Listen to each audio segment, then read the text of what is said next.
Kalau cerita sedikit wow tentang beliau cerita wudhu. Wudhu itu begini. Nanti di akhirat itu malaikat tuh tidak secanggih Allah. Malaikat tuh pinter-pinter banget loh. Tentu pinter Allah Subhanahu wa ta'ala. Sehingga nanti itu kata Nabi, sabda Nabi itu kalau orang wudhunya sempurna, basuh wajah sempurna, tangan, kepala sempurna, itu nanti sinarnya itu terang benderang. Sehingga identifikasi kalau ini ashabil yamin, kanan ya kanan, kalau kiri ya kiri. Jadi yang gelap gulita itu kiri, yang terang benderang itu kanan. Kalau wudhu jenengan nggak bener itu jenisnya yang kelap-kelip. Nah ini bisa kegaruk kemana-mana karena mau dikanankan sinarnya nggak cukup, mau dikirikan nyatanya ada sinar. Nah itu terus kata Allah ini yang jenis ini menjadi ashabul araf karena pas digaruk sama malaikat identitasnya tidak nopo jelas.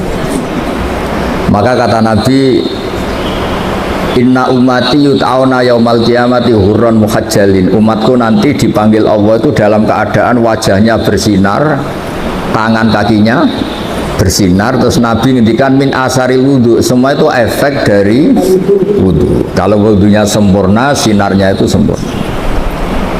Nah, maka tadi Neng Aina cerita panjang lebar tentang wudhu. Jadi begini ya, wudhu itu meskipun sah dalam madhab Syafi'i ya.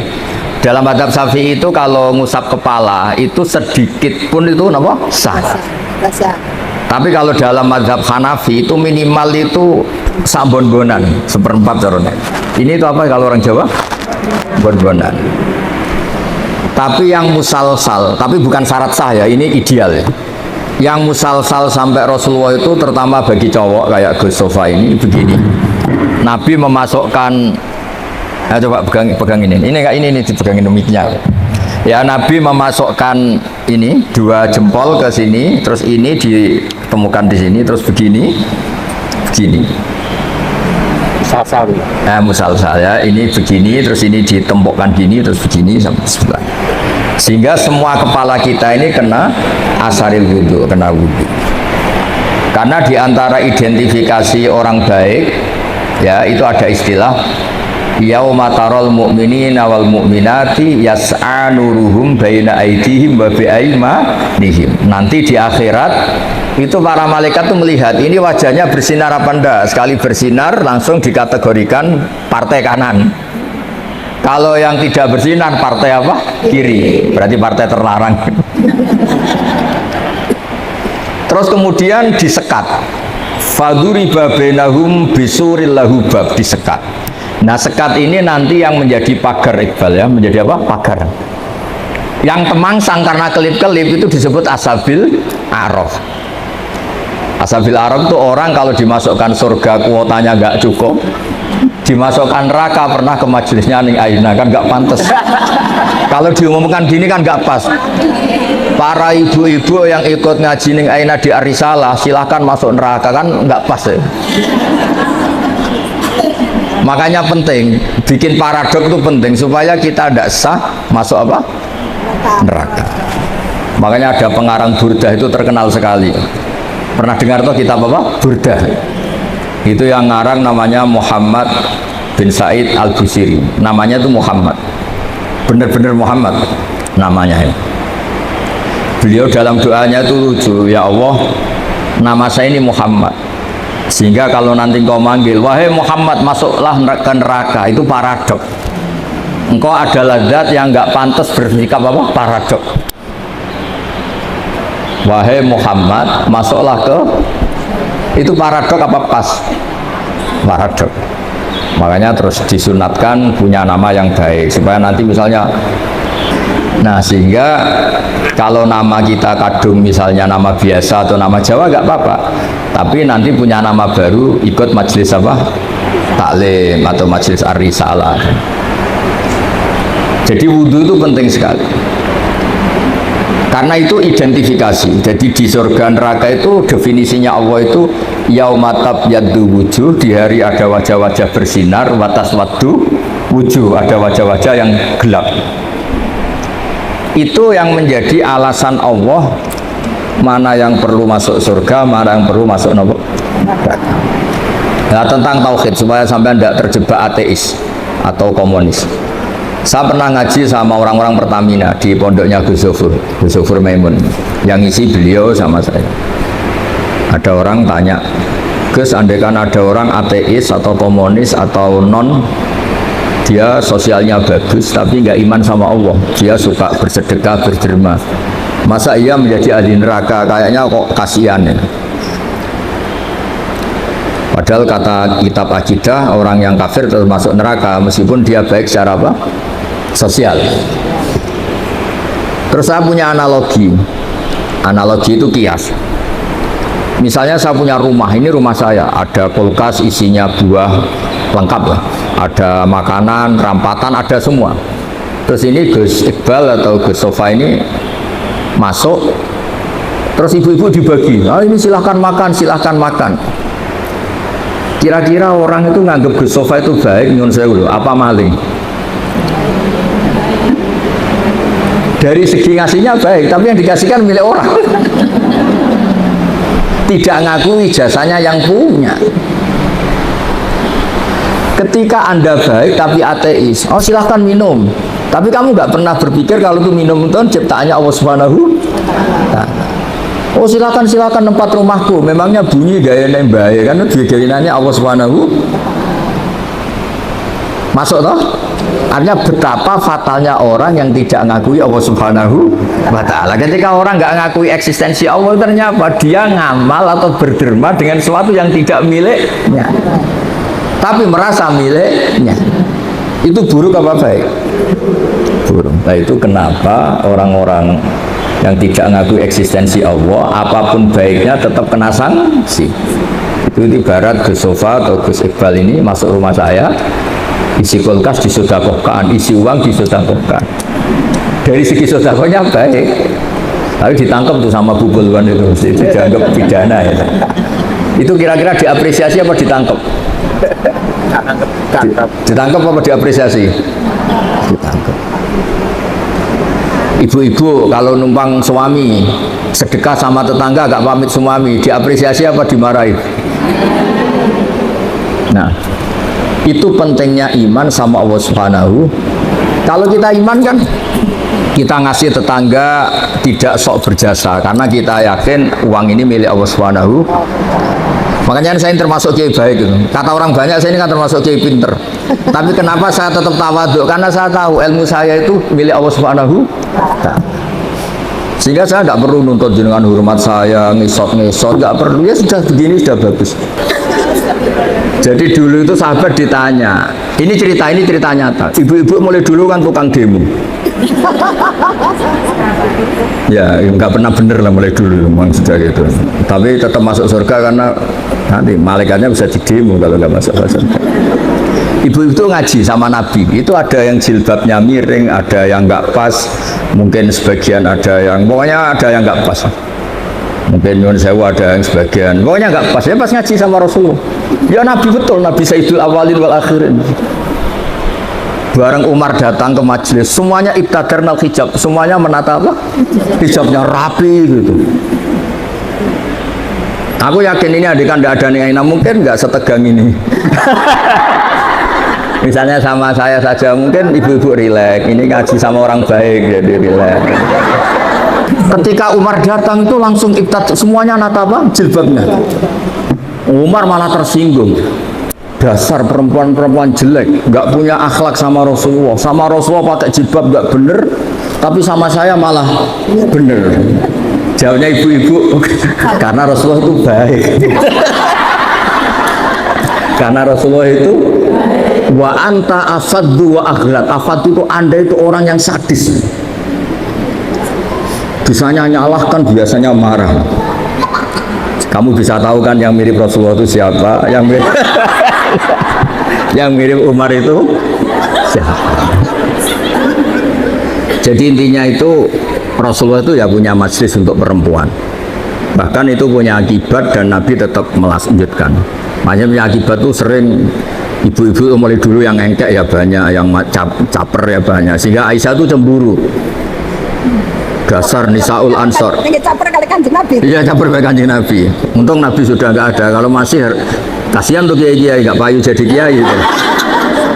Ya Nabi kan ganteng, sopan.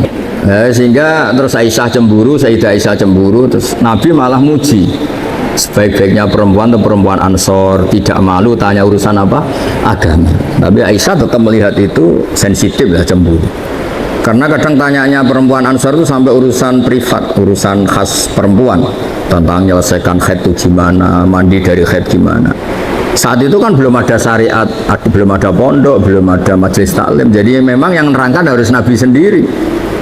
Jadi semuanya itu ada resiko. Kalau perempuan nggak diajarin nanti nggak tahu cara bebersih, cara sesuci. Kalau diajarin istrinya cemburu. Jadi kayak itu repot. Ya terus makanya terus banyak yang kayak saya terus nganggep lucu saja. Kalau nggak dianggap serius tuh repot. Ya jadi Umar ya tak teruskan lagi. Sampai tahu kan sekarang siapa yang Umar? Umar marah, ya aduwati anfusina, wahai perempuan yang nakal-nakal. Harusnya Rasulullah ahakku ayyahabna. Rasulullah itu lebih berhak kamu takut, kamu wibawa, kamu hormati. Kenapa sama saya terus? Ya karena Rasulullah itu lebih baik, Anda ini kasar. Semenjak itu, ya makanya terus orang hubungan dengan Allah juga sama. Kamu punya utang orang 1 juta atau 10 juta, nggak bisa nyaur itu nggak berani ketemu.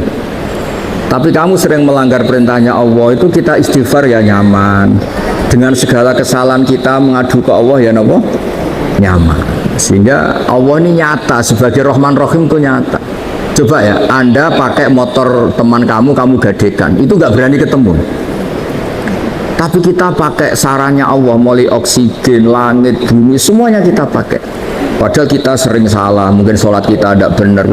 Tapi istighfar tetap nyaman, nyebut asma Allah ya tetap nyaman. Saking baiknya Allah Subhanahu wa Ta'ala. Sehingga tetap bikin nyaman orang-orang yang meskipun sedang tidak dekat. Makanya ada sebuah hadits qudsi ngendikan, wahai Daud ini nabinya Allah. Saya dengan orang yang lari dari saya itu aswaku, sangat-sangat sayang.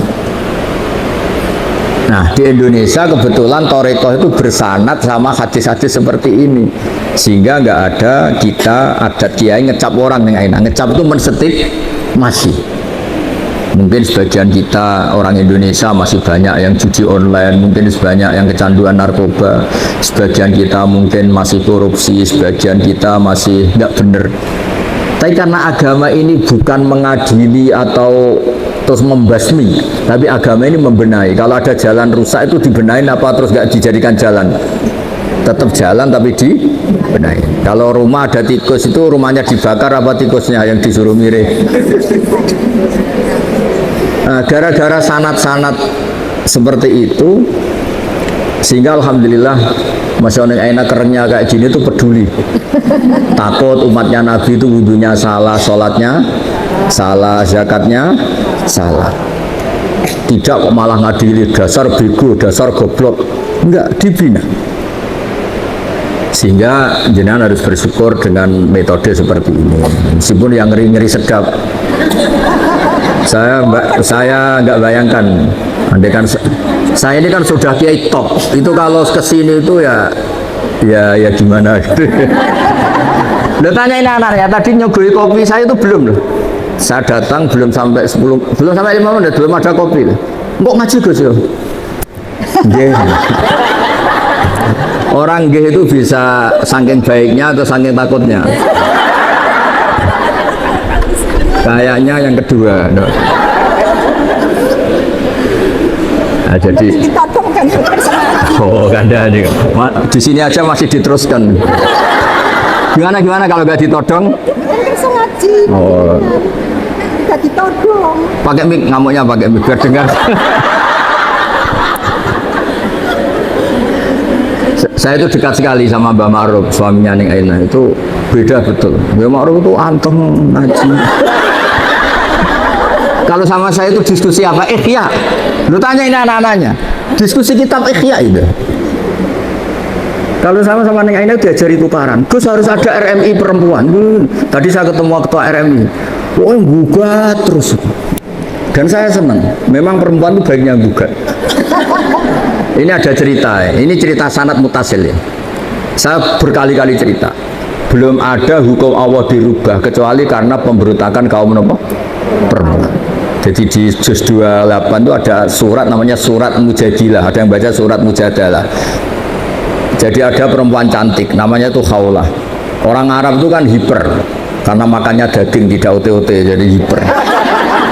Kalau Kiai Jawa itu kan makannya ote-ote, tempe, terus utang jatuh tempo, jadi sudah error lah, sudah masalah syahwatnya itu sudah error, sudah tempe, terong, utangnya jatuh apa?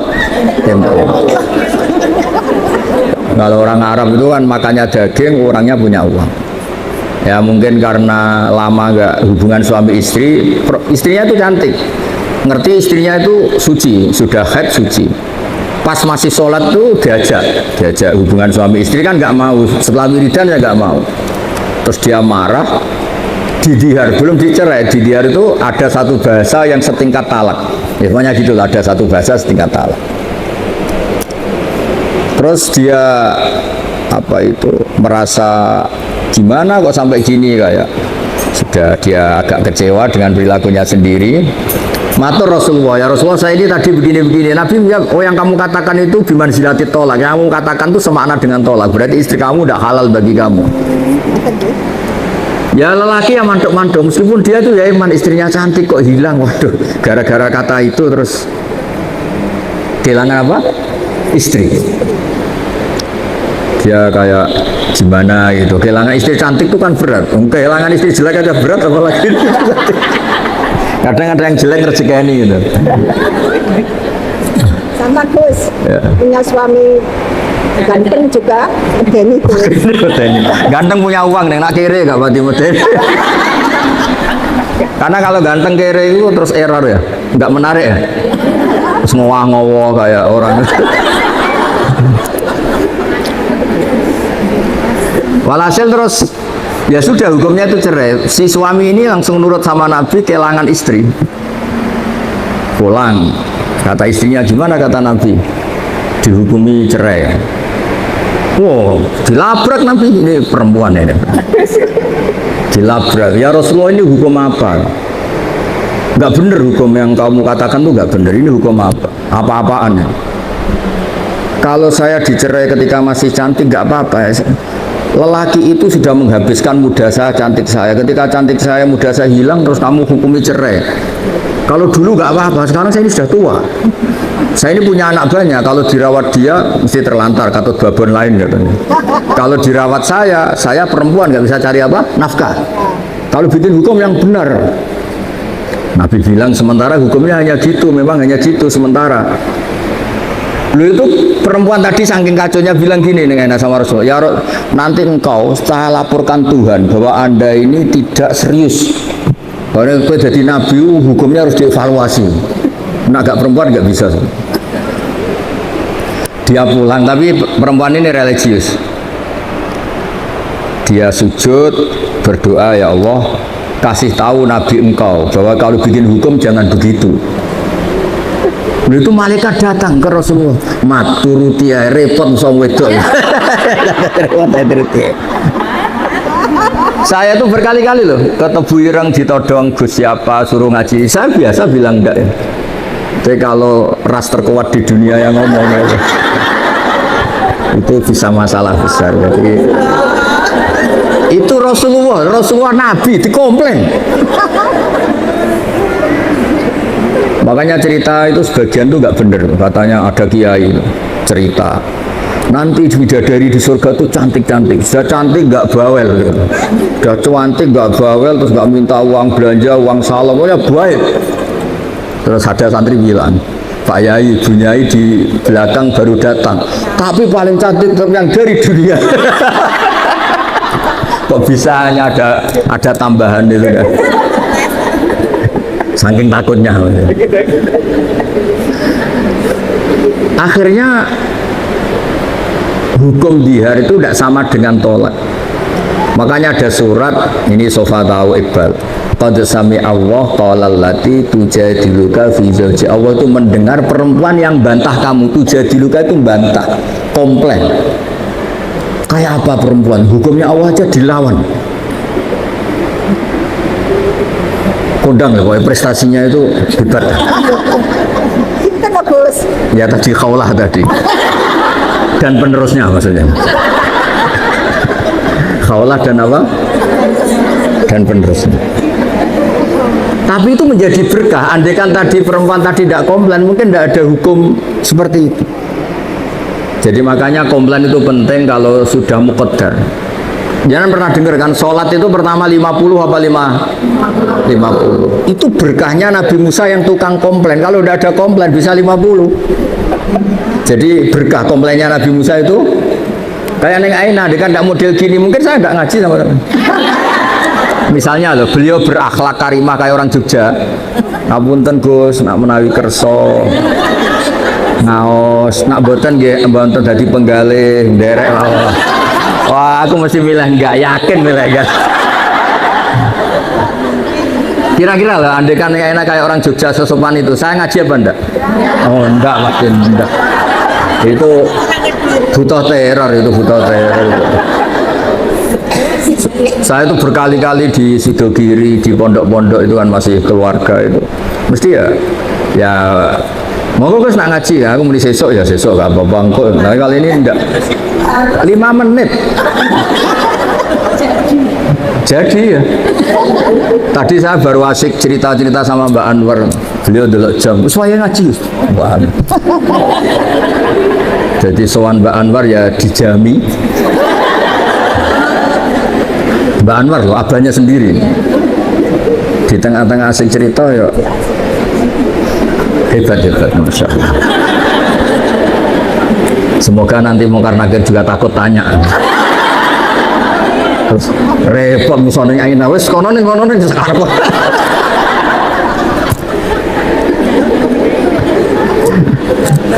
Jadi Allah itu memang zat yang luar biasa. Sesuatu itu kalau didesain sesuai awalnya itu mesti bagus. Meskipun kita kadang tidak cocok. Misalnya perempuan itu komplain, itu ya memang Allah desain gitu. Mungkin baiknya komplain. Saya itu sering dilapori santri-santri yang awal nikah. Gus, istri saya itu sering minta uang saya, padahal saya ini orang miskin, gimana ini? Tak jawab, ya sudah minta lelaki lain. Oh jangan Gus. Langsung berarti itu ya memang sunnahnya perempuan mau minta uang siapa kalau nggak sama.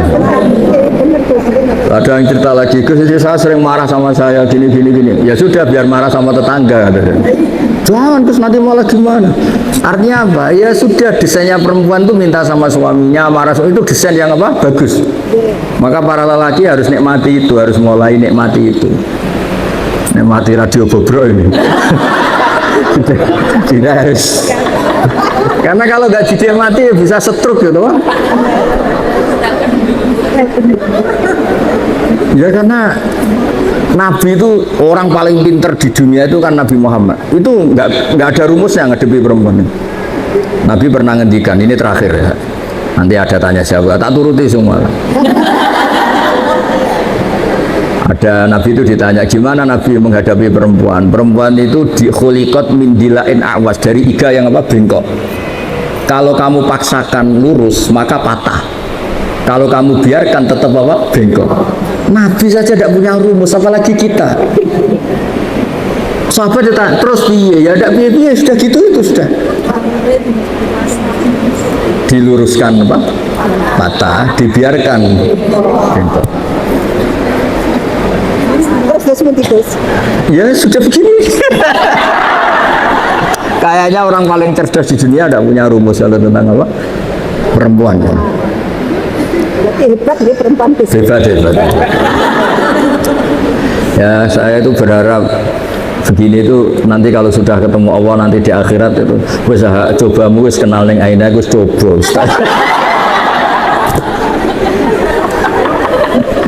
Insya Allah berkait dicoba ini min ahli apa? Jannah.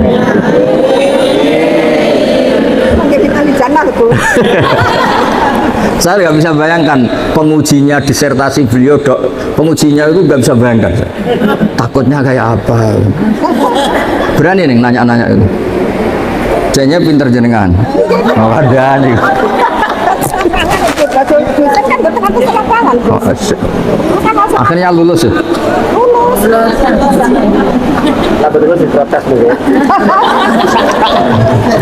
Ya, monggo ada pertanyaan 3 saja. Pokoknya ini nyati silaturahim, ya, hormat. Nggih. Ayo urusi, Iqbal, itu urusi.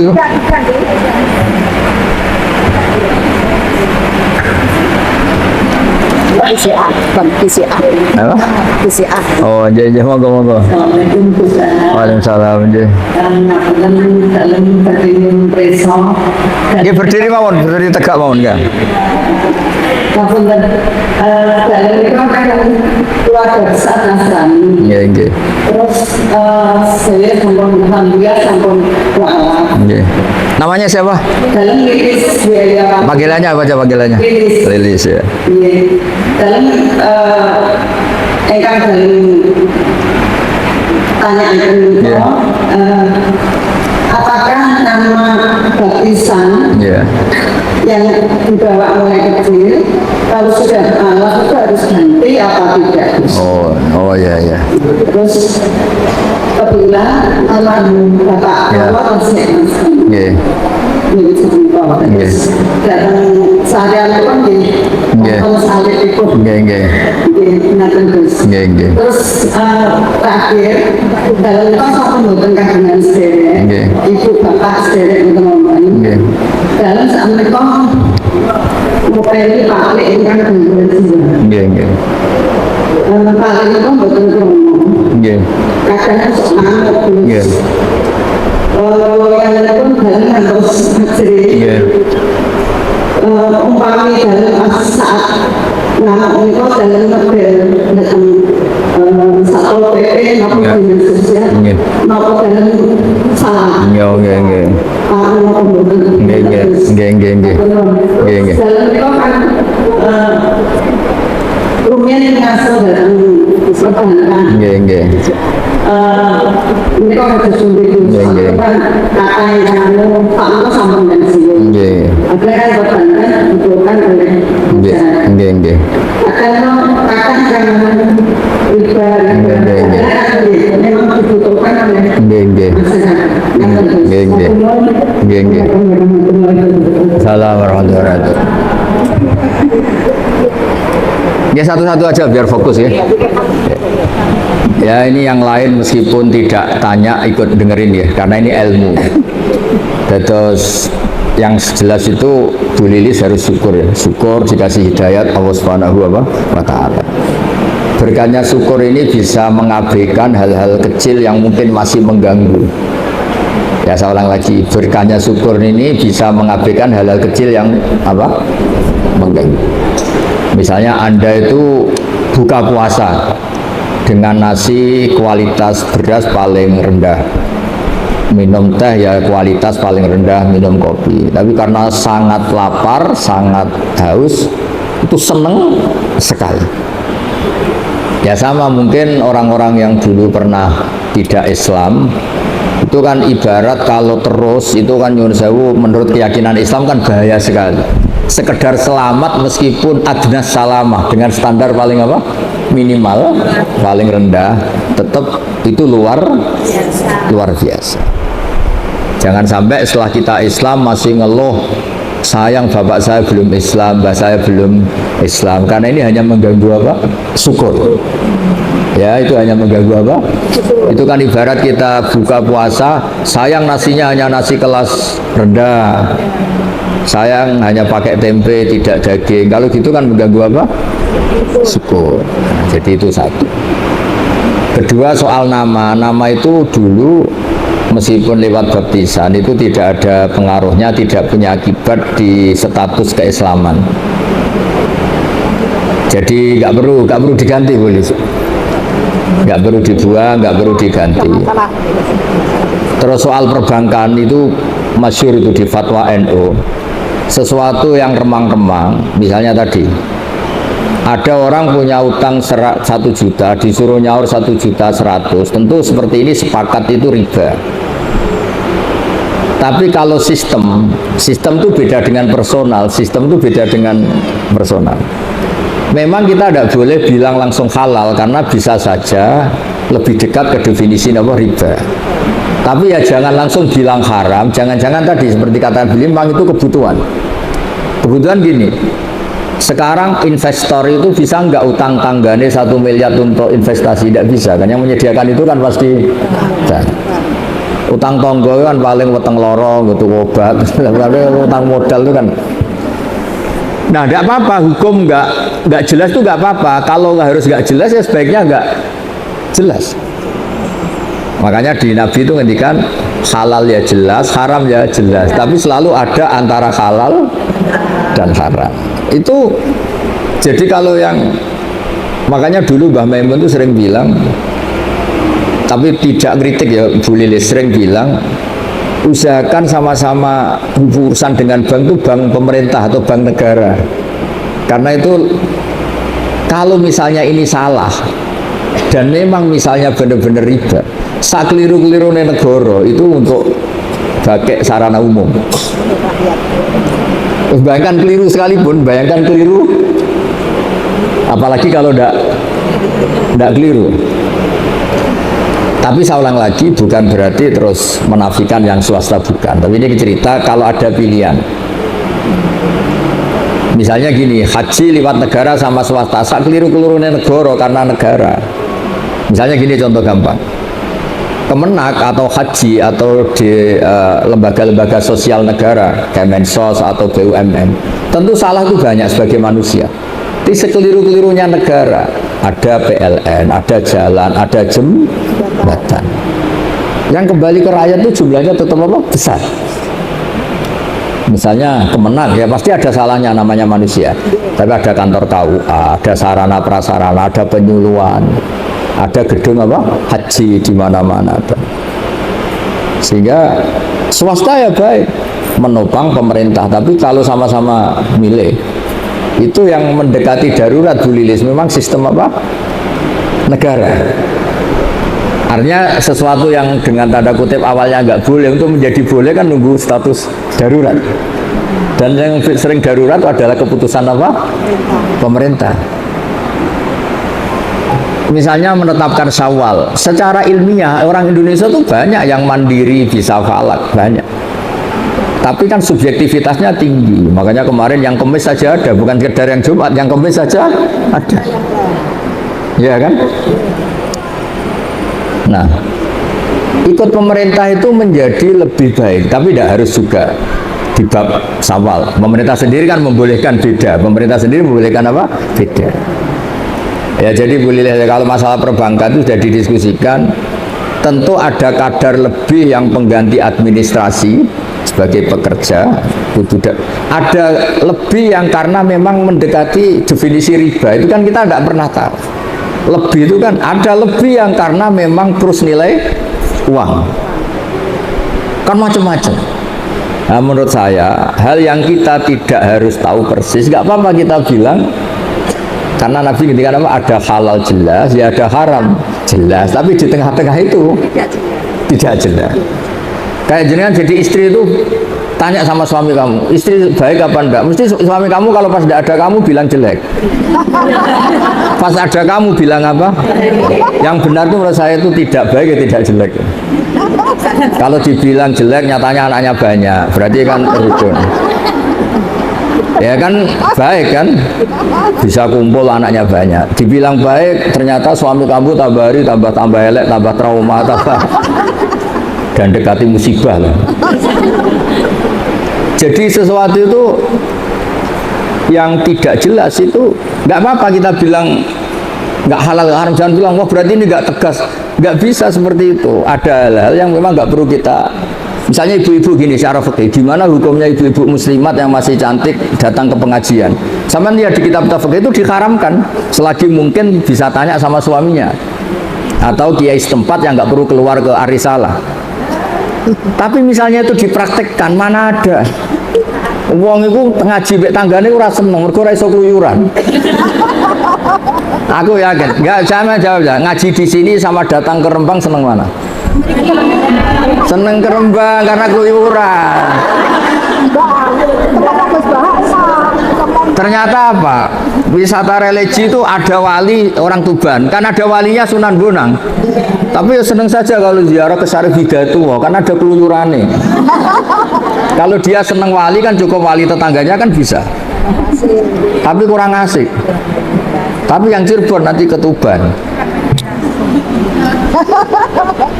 Jadi untuk bertanya hal-hal kecil sebenarnya bisa, kiai tonggone sampai itu bisa. Tapi kan nggak keren orang yang pondok internasional Ar-Risalah. Jadi itu manusia, apa itu nama? Penjelasannya itu baik apa enggak? Ya sudah, enggak usah dijelaskan. Nggih ngoten Bu Lilis ya. Ya, semoga.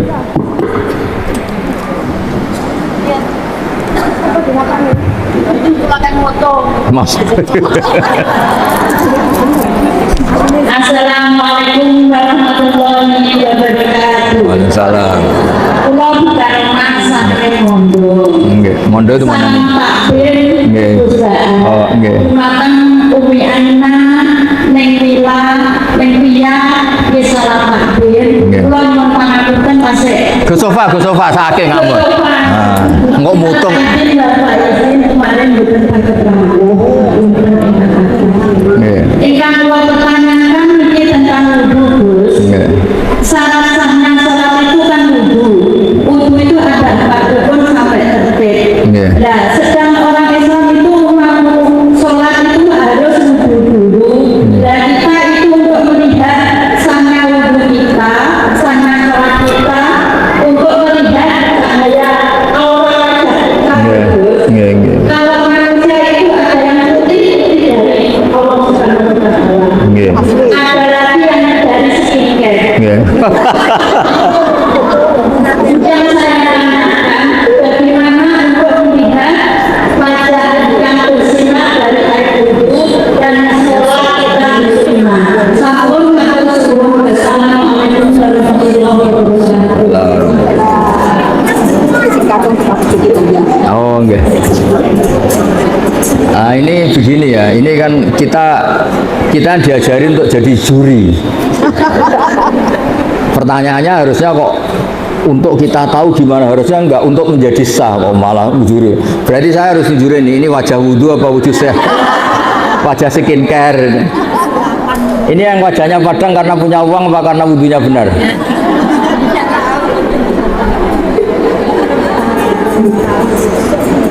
Ini kan pertanyaannya katanya. Jadi begini ya, ibadah itu satu memang harus ada aturan fikih ya. Wudhu sah punya akibat sholatnya sah. Sholat sah itu bergantung wudhunya sah. Oke, itu begitu. Tapi yang perlu dicatat, syariat ini itu ada standar minimal, namanya adnal kamal, standar minimal. Standar minimal itu bisa diberikan orang-orang yang mungkin takdirnya jauh dari ulama, lahir dari keluarga abangan, bahkan mungkin mbak-mbaknya nyun sewu masih ikut partai terlarang dulu, misalnya PKI atau komunis. Sehingga di Fathul Mu'in itu sering ada kesalahan-kesalahan yang kata beliau ma'fu karena dia nasya'a baidan minal ulama, dia di komunitas yang jauh dari apa? Jauh itu tidak harus fisik atau jarak fisik, bukan.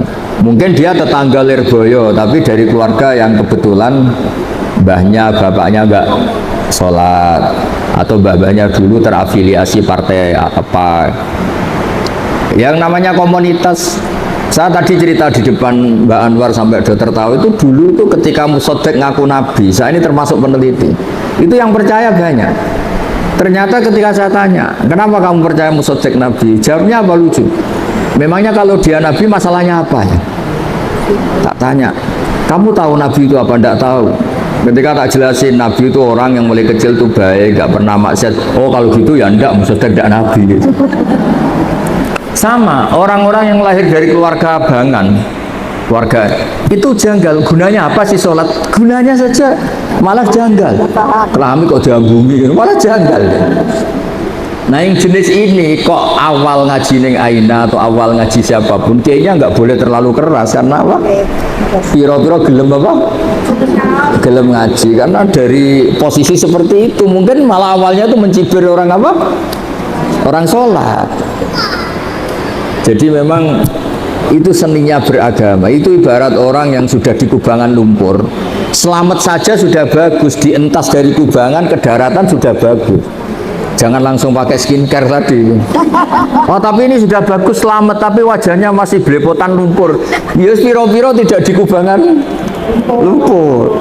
Jadi semua itu ada ukurannya, jangan langsung ya instan terus semuanya standar apa ideal, tidak bisa seperti itu. Ya jadi kita biar terbiasa kajian akademik. Jadi zaman Nabi jadi Nabi itu kan sahabat yang mantan preman, mantan macam-macam. Makanya ayat Makkiyah itu neng Aina itu jarang ada aturan-aturan hukum fikih. Hanya ngendikan akidah yang ringan-ringan karena masyarakatnya belum apa siap. Ya contoh gampang gini, dulu itu orang kok nggak nyabu itu nggak bisa bayangkan. Wong sumpek kok nggak nyabu itu nggak bisa bayangkan. Uang nggak punya. Sehingga haramnya khomer itu ya nunggu setelah ada kesadaran ilmiah, kesadaran Islam itu merusak apa. Dulu ya janggal wong. Makanya kalau cerita di Indonesia jenis toa apa itu sudah menyatu dulu. Akhirnya apa? Allah itu pernah menghitung. Jadi khomer itu paling unik. Khomer itu haramnya itu sampai 3 kali, 3 tahap, 3 fase. Pertama haram yang dipertimbangkan, lucu kan, haram yang dipertimbangkan. Orang Arab itu kan suka perang itu kan nervous, tapi kalau agak-agak fly kan kendel. Pernah satu komunitas itu orang soleh semua, nggak nyabu, musuhnya orang nyabu, situ nekat kendel, yang soleh nggak kendel. Akhirnya caranya jawab Allah itu unik. Kul fihima ismun kabir wa manafi'ul linnas wa ismuhuma akbaru min naf'ihima. Ya khomer itu memang haram tapi ada unsur manfaat. Tapi madorotnya, bahayanya lebih banyak ketimbang manfaatnya. Sehingga orang-orang itu masih banyak yang nyabu. Terus kedua, diharamkan lagi karena ada sahabat gara-gara habis ngefly ngimami yang mestinya bilang la a'budu ma ta'budun, bilangnya a'budu ma ta'budun. Jadi artinya orang-orang kafir saya yang menyembah apa yang kamu sembah. Gara-gara nyabu muntalla lah. Padahal ini prinsip. La abudu kan saya tidak menyembah Tuhan Anda. Gara-gara lanya dibuang menjadi saya menyembah. Terus diharamkan kalau mendekati sholat. Jadi khomer itu haram jam 11 mendekati duhur. Kalau asar ya jam 2:30 baru haram. Tapi kalau pagi nggak apa-apa. Zaman itu ternyata alhamdulillah pagi minum khomer gara-gara ngefly gak sadar dia bacok-bacokan sama pamannya sama bapaknya. Semenjak itu terus khomer diharamkan secara total, nggak melihat waktu, nggak melihat apa. Pokoknya khomer itu mesti buruk. Nah, ini pelajaran bagi Gus Sofa, bagi Neng Via, Neng Mila, semuanya itu proses. Itu yang diikuti GG NU, GG pesantren. Kalau dakwah itu proses, tidak langsung apa. Nah, misalnya jenengan wudhu aja rung bener langsung kon tahajud, terus koyok sholat qiyamul lail kok Said Ali Zainal Abidin 1 malam 1000 rakaat, itu tambah baik apa tambah lari kira-kira? Tambah lari. Ya gitu. Ya. Geng-geng mboten napa-napa. Niki mau dibisiki ning Aina. Turuti Gus, iku suaminya tukang mijeti abi kan. Nggih. Itu terakhir dokter tentara. Oh, nggih. Nggih. Berdiri mawon nggih. Berdiri tegak mawon mboten napa-napa nggih.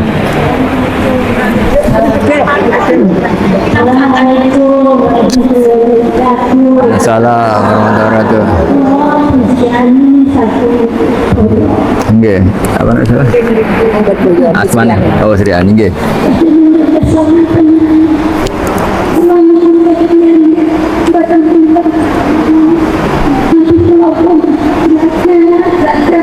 Nggih.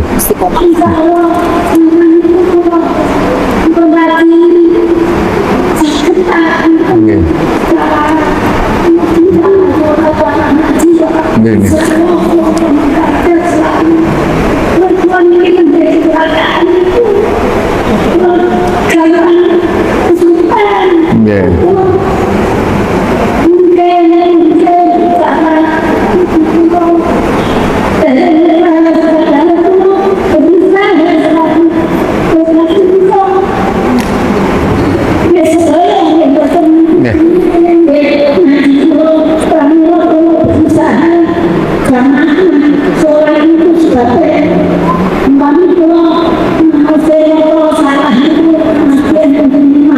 Nggih.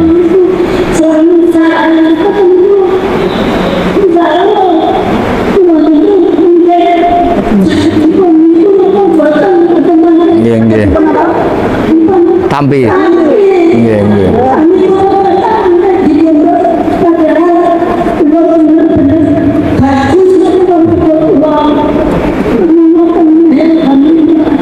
Nggih, nggih. Via itu ya. Bu Srian juga. Bu Sriani ya. Makan perawat. Dados ngeten nggih, yang diceritakan Bu Sriani tadi lupa karena kecelakaan niku salah nggih. Niki dora kecelakaan nggih sering lupa kok. Alhamdulillah. Lupa itu berkah. Kalau sampai inget terus masa lalu, eling diutang, wah malah ra bahagia. Eling bojomu tahu darani sampean macam-macam terus baliknya itu bisa trauma semua orang kalau nggak punya lupa itu bisa apa?